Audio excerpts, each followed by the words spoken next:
शांति। ओम शांति। ओम शांति।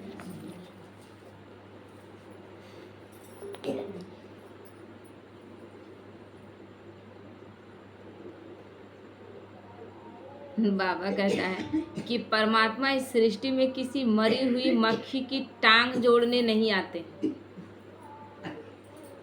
भगवान आया है तो छोटा कर्तव्य लेकर आएगा क्या? जब परमधाम से वो उतरा है तो कोई छोटा सा कार्य के लिए तो नहीं उतरा है। उसका कार्य अपने आप में बहुत श्रेष्ठ होगा। इसलिए बाबा हंसी कर रहा है कि मरी हुई मक्खी का, जैसे कि हम लोग क्या कहते हैं ना, चमत्कार देखना चाहते हैं। हर वक्त हम चमत्कार देखना चाहते हैं, लेकिन चमत्कार हमेशा अल्पकाल के लिए। जादूगर करता है चमत्कार, लेकिन क्या वो सही रहता है? एक बार छोटे बच्चा थे और जादूगरी कर रहा था कोई, तो पैसा आ रहा है, निकल रहा है, खत्म ही नहीं हो रहा है। मतलब 5, 2, 1 का सिक्का जो निकल रहा है, बहुत छोटे थे उस समय, तो खत्म ही नहीं हो रहा। मन में सोच रहे हैं कि फिर ये फकीर इतना दूर दूर धूप में घूम के क्यों कर रहा है? ये तो पैसा इतना आसानी से निकाल सकता है जादूगरी से। तो इन चीज़ों को हमको खुद समझना है। तो वह किन्हीं 1-2 रोगियों का अल्पकाल के लिए रोग हरने भी नहीं आते। बाबा मेरा रोग ठीक कर दो, बाबा मेरा निर्धनता खत्म कर दो, बाबा मेरे घर में सुखी सुख हो। क्या कर रहे हैं हम? दिन रात भीख ही तो मांग रहे हैं। भिखारी बने हुए थे, भीख ही मांग रहे हैं ना। 108 नारियल चढ़ाएंगे, ये हो जाएगा। तो नहीं हुआ तो नहीं चढ़ाए। जैसे कि नहीं चढ़ाए तो वो भूखा रह गया। वो 108 नारियल बिना तो वो भूखा रह गया। उसको हम खिला सकते हैं क्या? वो तो कहता ही है कि मैं अभोक्ता हूँ। उसको क्या खाने का जरूरत? उसको देने वाले हम कौन होते? तो बाबा कहते हैं बल्कि वह तो सभी को चिरकाल तक अथवा जन्म जन्मांतर के लिए निरोगी बनाने और ऐसी श्रेष्ठ प्रारब्ध बनाने आते हैं कि कभी किसी की टांग टूटे ही नहीं और उसको जोड़ने की जरूरत ना पड़े। इसलिए सतयुग त्रेता में हॉस्पिटल नहीं है, डॉक्टर नहीं है। कोई बीमार सुने कि कोई देवी देवता हॉस्पिटलाइज हो गया, आज उनका लूज मोशन हो रहा है, विष्णु जी का या कोई देवी देवता का, जिसमें उन लोगों को स्लाइन चढ़ रहा है, कभी सुने? ये ज़रूरत वहाँ नहीं पड़ता। तो वह परमात्मा छोटा कार्य करने के लिए आया है। हम यहाँ खुश हो रहे हैं कि बच्चे को पढ़ाकर हम डॉक्टर बना दे रहे हैं। हम ऑप्शन ढूंढ रहे हैं कि हम बीमार पड़ रहे हैं, तब तो ऑप्शन ढूंढ के डॉक्टर बनाए ना। बाबा वो ऑप्शन ख़त्म कर देगा, बाबा वो बीमारी जड़ से ख़त्म कर देगा, डॉक्टर का ज़रूरत ही नहीं रहेगा। बाबा हमें वो जीवन देने आया है जिसमें हमें किसी तरह की डिपेंडेंसी की ज़रूरत नहीं। ना हमें डॉक्टर की ज़रूरत रहेगी, ना हमें इंजीनियर की ज़रूरत रहेगी, ना हमें वकील की ज़रूरत रहेगी, और ना हमें पुलिस वाले की ज़रूरत रहेगी। वो एक ऐसी दुनिया बनाता है जहाँ कोई भय नहीं। सतयुग यानी सत्य का युग, तो वहाँ कोई भय नहीं। कोई किसी के साथ गलत करेगा ही नहीं, तो वहाँ पर पुलिस का ज़रूरत क्या? कोई पहरेदार नहीं, वहाँ पर कोई पहरा नहीं। सबके घर, किसी के घर में ताले नहीं लगेंगे। जबकि सतयुग में भरपूर सब कुछ रहेगा। कहते हैं कि दूध दही की नदी बहती है। दूध दही का नदी बहता है क्या? लेकिन वो प्रतीकात्मक उदाहरण दिया जा रहा है, क्योंकि वहाँ सब कुछ भरपूर रहेगा, कोई चीज़ का कमी नहीं रहेगा। और भारत ही स्वर्ग बनेगा, इसका उदाहरण अभी भी देख सकते हैं। एक केरला में एक पद्मनाभ मंदिर को निकाला गया वहाँ से सोना, तो बोलता है कि 13 राज्य के लोग आराम से बैठकर खाएंगे, इतना सोना निकला एक मंदिर से। अभी सारे मंदिरों को छोड़ दीजिए, हमारे मंदिरों में कितने धन है उसका कोई हिसाब नहीं। अब वहाँ ऐसे जगह में खजाना है कि सरकार ले भी नहीं सकती है। कहा जाता है कि 2 नाग है जो उसका रखवाली करता है, उसको छू भी नहीं सकते। लेकिन है ना, इसीलिए सोने की चिड़िया कहा जाता था, क्योंकि भारत में इतना कुछ है। तो इसीलिए बाबा कहता है कि वो एक ऐसी दुनिया बनाने आया है कि टांग किसी की टूटेगी ही नहीं, कि टांग जोड़ने के लिए हमें डॉक्टर की ज़रूरत पड़ेगी। आज तो यहाँ माथा फूट रहा है, हाथ टूट रहा है, पैर टूट रहा है, कमर टूट रहा है। अचानक से ऐसा बीमारी आ रहा है कि अचानक से ब्रेन हेमरेज हो जा रहा है, किसी का हार्ट अटैक हो जा रहा है। ये प्रॉब्लम नहीं रहेगा। यहाँ हर प्रॉब्लम आता है, उसका सॉल्यूशन हम ढूंढ रहे हैं। हार्ट का प्रॉब्लम आया तो हार्ट के डॉक्टर के पास गए, ये सब सॉल्यूशन है। बाबा प्रॉब्लम ही समाप्त कर देता है, ये सॉल्यूशन का ज़रूरत नहीं पड़ता। हमें इस वक्त ऐसी ज़िंदगी देता है कि हमें सतयुग त्रेता, आधा कल्प, कोई डॉक्टर का जरूरत नहीं पड़ता। तो बाबा कहता है परमात्मा तो सारी सृष्टि को सुख शांति से भरपूर करने आते हैं। उसके लिए उनका तरीका यह है कि रोगों का कारण ही समाप्त हो जाए। मृत्यु और दुर्घटनाओं का कारण क्या है? क्या कारण है? हमने जैसा कर्म किया था वैसा हमें फल मिल रहा है। तो अगर हमने गलत कर्म किया था पिछले जन्म में, तो उसी समय हम फिक्स करके आए कि मेरा मृत्यु ढंग से नहीं होगा, अकाले मृत्यु होगा, तो कर्म फल से जुड़ गया। द्वापर के बाद हम कर्म जैसा करते गए उसका फल मिलता गया। तो अब तो कलयुग है, अब तो हम इतने बुरे कर्म कर रहे हैं जिसका कोई, क्योंकि जान ही नहीं रहे हैं ना, उसको नहीं पहचान रहे हैं, भगवान को पहचान ही नहीं रहे और अपने हिसाब से कर रहे हैं। और क्या कह देते हैं, शास्त्रों में लिखा गया, हम शास्त्रों के अनुसार चल रहे हैं। नहीं चल रहे हैं आप शास्त्रों के अनुसार। एक शास्त्र का उठा कर लीजिए, केवल आप पढ़ रहे हैं, एक भी शास्त्र के अनुसार नहीं चल रहे। गीता में स्पष्ट लिखा हुआ है, काम, क्रोध, लोभ, मोह, अहंकार 5 विकार नाश का जड़। और लोगों का देखिए मतलब चालाकी देखिए, बोलेंगे 5 विकार कह रहा है गीता में, तो गीता आप घर में क्यों रख रहे हैं? आप बोल रहे नहीं, इन विकारों के बिना नहीं जी सकते, फिर जीवन बेकार हो जाएगा। तो फिर गीता हम अपने घर में क्यों रख रहे हैं? बोलते हिंदुओं का सबसे बड़ा ग्रंथ गीता है। तो 5 विकार को आप जब एक्सेप्ट कर रहे हैं तो फिर गीता, दोनों एक साथ कैसे हो सकता है? पवित्रता एक साथ नहीं रह सकते। तो आप शास्त्र कहाँ मान रहे हैं? जब नहीं मान पाते तो क्या कहते हैं, अरे ये 5 विकार छोड़ देंगे तो हम लोग भगवान हो जाएंगे, ये कैसे हो सकता है? ये हम लोगों के लिए ज्ञान नहीं। गीता ज्ञान अगर आप लोगों के लिए नहीं है तो फिर घर में गीता क्यों रख रहे हैं? और गीता ज्ञान आप लोगों के लिए नहीं, सन्यासियों के लिए गीता ज्ञान हो सकता है क्या? सन्यासी को किसी ज्ञान का जरूरत है? वो तो गृह त्याग दिया, घर त्याग दिया, उसके पास तो कोई गृहस्थी का जंजाल ही नहीं है, वो तो कहीं मांगेगा खाएगा, उसके पास तो ज्ञान का उसका जरूरत ही नहीं।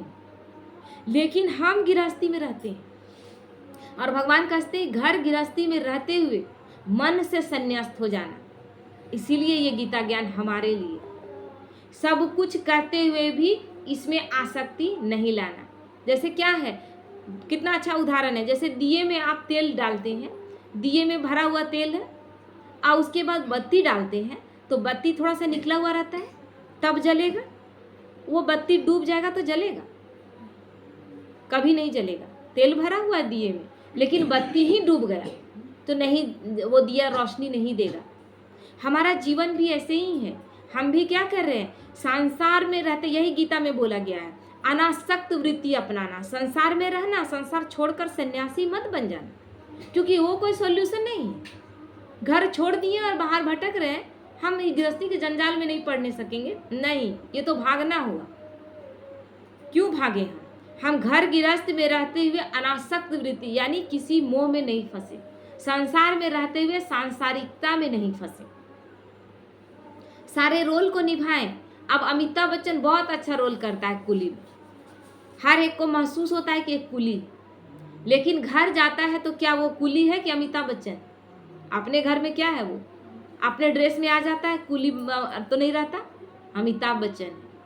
तो हम इस वक्त किसी के माँ है, किसी की पत्नी है, किसी की बेटी है, किसी की बहन है, सिर्फ एक रोल है और वो भी टेम्पररी है। कोई नहीं जान रहा है कि ये मृत्यु लोक है, कब हम शरीर छोड़ देंगे, आत्मा शरीर को कब छोड़ देगी, नहीं कोई जानता है। जैसे ही शरीर छोड़ेंगे सारा रोल खत्म हो गया, नाम मान शान सब चला गया आपका अंतिम संस्कार में। फिर आप नए गर्भ में हैं, माँ के 13 दिन हो जाता है, माँ के गर्भ में आप नए गर्भ में हैं। उस समय भी आप हैं बच्चे के रूप में, माँ नहीं जान रही है कि मेरे अंदर लड़का है कि लड़की, लेकिन तब भी आपका तो है, उपस्थिति आपका है ना, आपका अस्तित्व है, लेकिन नाम आपका नहीं, लेकिन है आप। लेकिन जब आ जाते हैं फिर गर्भ से निकलकर बेटा के या बेटी के रूप में नाम रख दिया जाता है आपका, यानी रोल आपका शुरू हो गया। तो ये केवल रोल है और हम उस रोल में फंस जाते हैं। भगवान हमें उस रोल से निकालने आता है, क्योंकि यही चीज में हम सांसारिकता में फंस गए हैं, 6 प्रकार के मनोविकारों में, काम, क्रोध, लोभ, मोह, अहंकार, आलस, ईर्ष्या, घृणा, नफरत, झूठ, चुगली, ये सब विकार, हम इन सब चीजों में फंसे हुए। तो वह उन्हें ही हरने का उपाय बताते हैं। भगवान कोई चमत्कार करने नहीं आया है, आपको सुनना है ज्ञान सुने, चलना है इस ज्ञान मार्ग में चले, लेकिन चमत्कार हर रोज आप महसूस करेंगे। कैसे करेंगे? क्योंकि अब बाबा शक्ति सारा हम में, तुम्हारे अंदर सारी शक्तियां हैं, तुम सब कुछ कर सकते हो। जो हम नहीं कर पाते थे, अब संकल्प करते हैं बाबा मैं ही करूंगी, और कर लेते हैं ना। रोज कुछ कुछ मिरेकल हो रहा है हम लोगों के साथ, जो कभी नहीं किए थे वो कार्य भी कर ले रहे हैं। क्यों? संकल्प। और यही संकल्प पावर पूजा में भी, पाठ में भी, भक्ति मार्ग में भी चलता है। कोई कर्म करने से पहले, कोई पूजा करने से पहले पंडित जी क्या कराते हैं? हाथ में पानी, अक्षत, फूल, पैसा डाल के आपसे संकल्प ले करवाते हैं। पहले संकल्प, तब जाके वो कर्म में आएगा। तो हमें संकल्प शक्तिशाली करने, हम संकल्प बुरे करने लगे थे। मंदिरों में जाकर क्या गा रहे थे? क्या है आरतियों में? गौर से कभी सुने? विषय विकार मिटाओ पाप हरो देवा। तो वो तो विकार मिटाने आया है। जब वो आया है तो आप कहते हैं कि नहीं ये तो नहीं करने सकेंगे। तो भगवान तो आया है, भगवान को आप इतने द्वापर से बुला रहे हैं, वो विकार मिटाने आया है, गंदगी मिटाने आया है, ज्ञान देकर। क्योंकि गंगा जल में नहाने से या किसी और जल में नहाने से शरीर का मैल छूट सकता है। मन को पानी टच करता है क्या कि मन साफ हो जाएगा? अगर मन गंगा जल से साफ हो जाता तो आज तक दुनिया साफ रहती। इतने पाप होते क्यों? और इतना अभी भी मान लीजिए गंगा को ही अगर मानकर चले कि हमको साफ कर देगा, लेकिन आपके संकल्प इतने शक्तिशाली हैं। जाइए गंगा में नहाइए और संकल्प कीजिए कि और कभी पाप नहीं करेंगे। गंगा में नहा लिए ना, सब पाप धुल गया आज मेरा। लेकिन नहीं, उसी समय आप संकल्प लेते हैं अगले साल फिर आएंगे, यानी संकल्प करते हैं कि साल भर खूब पाप करेंगे और फिर 1 साल के बाद फिर डुबकी मार लेंगे। बड़ा आसान है। इतना आसान तो नहीं है। अगर इतना आसान रहता तब तो सब कोई सुखी रहते। इतने दुखी क्यों हैं? अपने कर्मों का फल क्यों भोग रहे हैं? गंगा में डुबकी मारकर सब पाप खत्म हो जाता। तो इसीलिए भगवान हमें मार्ग, उपाय बताते हैं, मार्ग प्रदर्शना देते हैं और फिर मार्ग बता देते हैं। उसके बाद क्या दिखा उनकी प्रतिज्ञा में? पढ़िए, तुम मेरी मार्ग पर चलकर तो देख, तुम तेरे सारे राह न खोल दूं तो कहना। जब पहली बार उस प्रतिज्ञा को पढ़े थे ना, तो अंदर से मतलब लगा था कि और सब कुछ होता गया। उस प्रतिज्ञा में जैसा लिखा है ना, सब कुछ जीवन में होता गया। तू मेरी पैगाम किसी को देकर देख, मेरे बारे में तू ज्ञान किसी को देकर देख, तेरे बोल को अनमोल न कर दूं तो कहना। ये भगवान की प्रतिज्ञा है। तो बाबा कहते हैं उससे मनुष्य काल के पंजे से छूटकर अमर देवता बन जाता है और सभी सुखों तथा सुविधाओं को पा लेता है। क्या ये कोई गुरु कर सकता है? हमने गुरु कर लिए। गुरु तो करना ही, शिव बाबा के अलावा कोई गुरु हो ही नहीं सकता। गुरु वो जो हमारी सदगति करे, वो मनुष्य गुरु जिसका अपने गति सदगति का पता नहीं, वो मेरी सदगति कैसे करेगा? तो ये कार्य तो भगवान क्यों करेगा? क्योंकि वो जन्म मरण के चक्र में नहीं आया है, इसलिए वो चक्र से हमें छुड़ा सकता है। जो इस चक्र में आए हैं वो चक्र से हमें नहीं छुड़ा सकते, इसलिए भगवान। तो भगवान हमें ज्ञान देकर और इस काल के पंजे से छुड़ाता है। अच्छा, काल के पंजे में फंसा हुआ सब महसूस करते हैं कि नहीं? कब किसके साथ क्या हो जाएगा? अभी परसों ही मुरली सुन रहे थे, एक बहन जुड़ी थी, तो बताइए एक आदमी के बारे में कि हार्ट अटैक हो गया, चले गए। आश्चर्य लगा, कैसे चले गए? कुछ हुआ ही नहीं, कभी सुने ही नहीं थे, अचानक हार्ट फेल कर गया। यही स्थिति अभी हो रहा है ना। चलते फिरते कोई रात में सोया तो सोया ही रह गया, ये स्थिति अभी है। तो ये मृत्यु लोक है, कब कौन चला जाएगा कोई नहीं जान रहा। तो हम कहें कि बूढ़े हो जाएंगे तब भगवान का ज्ञान लेंगे, तो आप जान रहे हैं कि आप बूढ़े होंगे? क्या आप काल को जानते हैं कि कब आ जाएगा? कहानी है ना, युधिष्ठिर जब राजगद्दी में बैठे ना, तो सब लोगों को दान देते जा रहे थे। देते देते शाम हो गया, गरीबों की संख्या कम नहीं हो रही थी। शाम हो गया, एकदम थक गए थे। उसके बाद द्वारपाल बोला कि अब खत्म हो गया, कोई नहीं। तो बोले आप थोड़ा आराम करेंगे। ठीक आराम करने के लिए घुस ही रहे थे कि एक भिखारी आया, तो थक गए थे, तो बोले कि कल आना। तो भीम सुन रहे थे खड़े होकर। भीम बोले कि मुनादी पिटवा दो कि युधिष्ठिर काल को जीत गए। तो युधिष्ठिर बोले ऐसा तुम क्यों कह रहे हो? क्यों मुनादी पिटवाया जाएगा?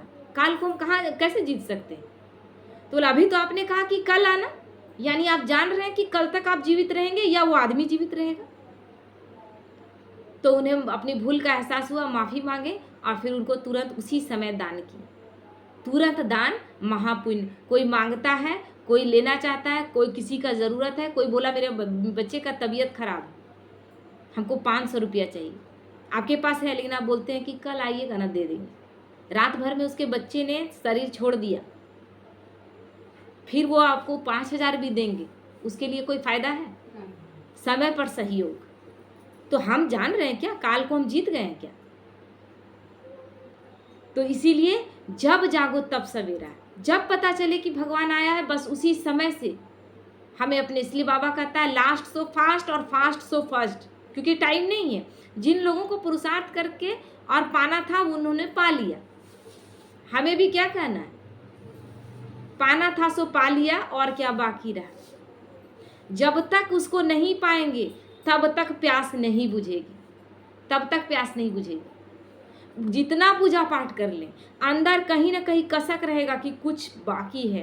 क्यों? क्योंकि वो नहीं मिला है। पूजा पाठ आप कर रहे हैं, देवी देवताओं को कर रहे हैं, भगवान आपको नहीं मिला, ये एहसास होता है, कभी कभी एहसास होता है। एक छोटा सा कहानी था ना कि एक छोटा बच्चा गया, निकला अपनी माँ के साथ मेला देखने के लिए। तो बच्चा है, मेला देखने के बाद उसको क्या मन करता है? जो चीज़ देखे वही बोले लेंगे। गुब्बारा देखा तो रोने लगा, माँ का गोदी छोड़ के सोच रहा है कि गुब्बारा छीन लेंगे, लेकिन माँ जान रही है कि मेले में भीड़ बहुत है, बच्चा भुला जाएगा, तो माँ पकड़े हुए। लड्डू देखा, उसको बोला कि वो भी लेंगे, माँ वो भी नहीं दी कि पेट खराब हो जाएगा, पकड़े हुए उसको। उसके बाद एक खिलौना देखा, फिर उसको उसके लिए दौड़ा तो फिर पकड़ के रखी, नहीं हाथ नहीं छोड़ना, बहुत भीड़ है। उसके बाद देखा कि बंदर का नाच हो रहा है, अब बच्चे का धैर्य जवाब दे रहा था, माँ का उंगली छुड़ा के और भाग गया और बंदर का नाच देखता रहा। अब बंदर का नाच जो देख रहा, बच्चे का कौतूहल है ना, उस वक्त उसको कुछ ध्यान नहीं है। बंदर का नाच में इतना मशगूल हो गया कि माँ कहाँ गई पता ही नहीं, माँ भी ढूंढ रही है बच्चे को, बच्चा मिल नहीं रहा है और बच्चे को भी माँ ने। अब बंदर का जब नाच खत्म हुआ तब बच्चे को ध्यान आया कि मेरी माँ कहाँ गई। अब जोर जोर से रोने लगा, छोटा बच्चा है, तो मेले में पूरा हल्ला हो गया कि एक बच्चे की माँ भुला गई है। तो उस बच्चे को वही चीज़ जिसके लिए रो रहा था, पहले गुब्बारा दिया गया तो गुब्बारा फेंक दिया, बोला मम्मी चाहिए। फिर लड्डू दिया गया, बोला हमको लड्डू भी नहीं चाहिए, मेरी मम्मी चाहिए। क्योंकि इस वक्त एहसास है कि ये सारी चीज़ें बाद की हैं, पहले मेरी माँ। उसके बाद वही खिलौना ला के दिया गया, बच्चा उसको पटक दिया, बोला मेरी माँ चाहिए, और जोर जोर से रोने लगा। तब तक लोग ढूंढ ही रहे थे, क्योंकि माँ भी उसका ढूंढ रही थी। माँ मिल जाती है, माँ को लाया जाता है, बच्चा माँ की गोद में बहुत देर, जैसे ही माँ को देखता है एकदम शांत हो जाता है, उसकी प्यास बुझ गई, माँ मिली। हम भी इस दुनिया के रंगमंच में बंदर नाच देखते देखते, ये बंदर नाच ही है, बंदर नाच नहीं है। राम जी को कोई सेना नहीं मिली थी, लेकिन बंदरों की सेना बनाई। बंदर मतलब क्या? क्या बंदर थे वो? हम ही मनुष्य बंदर के समान बन गए। बंदर यानी सबसे ज्यादा विकारी। मनुष्य कलयुग के अंतिम समय में एकदम विकारी बन गया, बंदर के समान स्थिति हमारी हो गई। बंदर को क्या करते हैं पकड़ने के लिए? चना एक घड़े में डालते हैं, घड़ा का मुंह छोटा रहता है, पकड़ने के लिए वो तो भूखा है, आता है और उसमें हाथ डालता है और ऐसे मुट्ठी बांधता है, मुट्ठी बांध के निकालेगा, उसका हाथ नहीं निकलेगा। उस घड़े का मुंह जानबूझकर उसको पकड़ने के लिए, सर्कस में ले जाने के लिए छोटा मुंह बनाया गया उसका, है ना। तो वो नहीं निकाल पाता है, तो दिमाग लगाता है ना कि हमको कोई पकड़ लेगा, लेकिन इतना उसके अंदर लोभ रूपी विकार है कि उसको नहीं छोड़ता और बार बार कोशिश करता है, हाथ निकलता नहीं, चना छोड़ता नहीं, और लास्ट में पकड़ा जाता है और फिर सर्कस में उसको डाल दिया जाता है। हमारी स्थिति भी यही, बंदर बने हुए, सब कुछ जानते कि हम एक दिन सब कोई चले जाएंगे और एक सुई भी लेकर नहीं जाएंगे। फिर क्यों इतना आपाधापी? फिर क्यों एक दूसरे के प्रति इतना ईर्ष्या जलन? फिर क्यों इतना होड़ लगा हुआ है कि हम क्या से क्या कर ले, सब कुछ जानते हुए? इसीलिए रामायण में भी क्या, रामायण हमारी ही कहानी को गौर से सुनिएगा, समझिएगा तो बहुत अच्छी कहानी।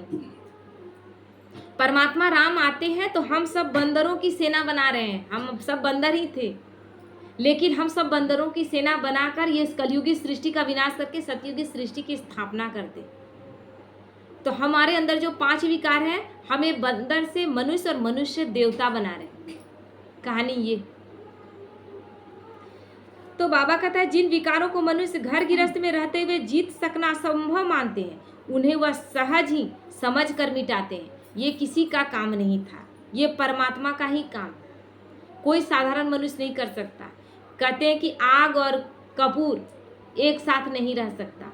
भगवान एक ही जगह पति पत्नी को रहते हुए भी ये भगवान का कार्य है कि सबको पवित्र बना रहा है।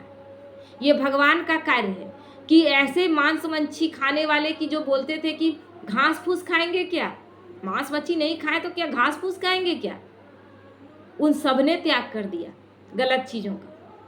जो कहते थे लहसुन प्याज के बिना टेहने में दर्द, यहाँ दर्द वहाँ दर्द, उनको खुद असलियत पता चला कि हम तो इतने समय से खा रहे हैं, कहाँ मेरा घुटने का दर्द ठीक हुआ, कहाँ मेरे हाथ पैरों का दर्द ठीक हुआ। लेकिन जैसे ही छोड़ते हैं और भगवान के श्रीमत पर चलते हैं, सारी बीमारियां ठीक हो जाती।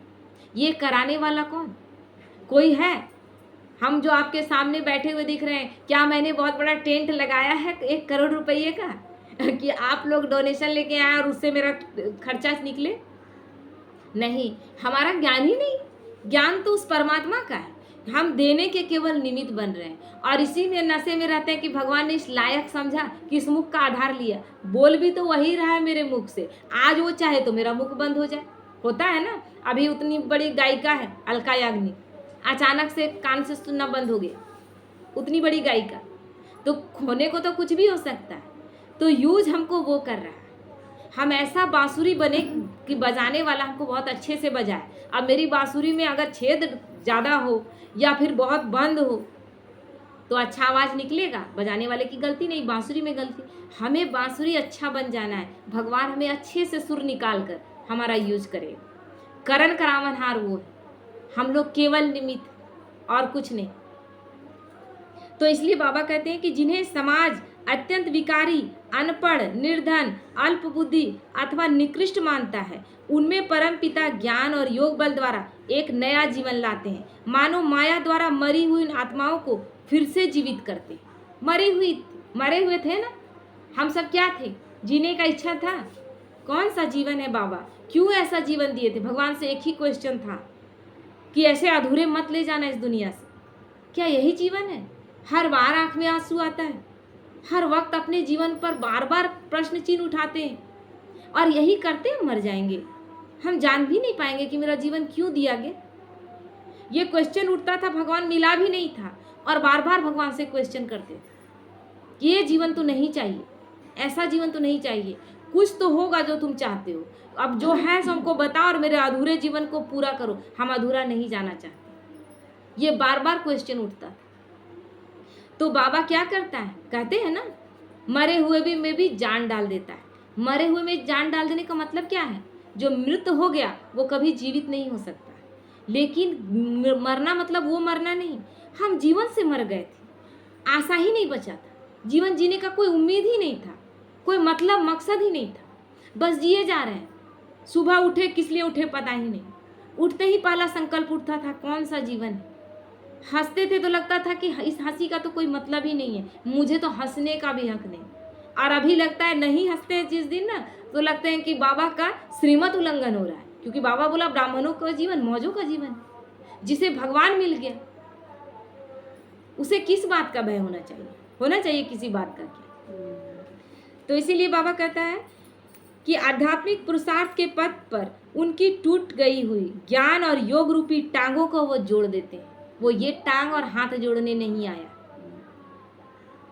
ज्ञान और योग से जो उससे कनेक्शन टूटा था उसको जैसे ही जोड़ते हैं, उसके बाद मेरे जीवन में न रिश्ते टूटते हैं, न मेरे शरीर का कोई अंग टूटता है, न मेरा शरीर बीमार होता है, क्योंकि अब कनेक्शन सुप्रीम एनर्जी से हो गया।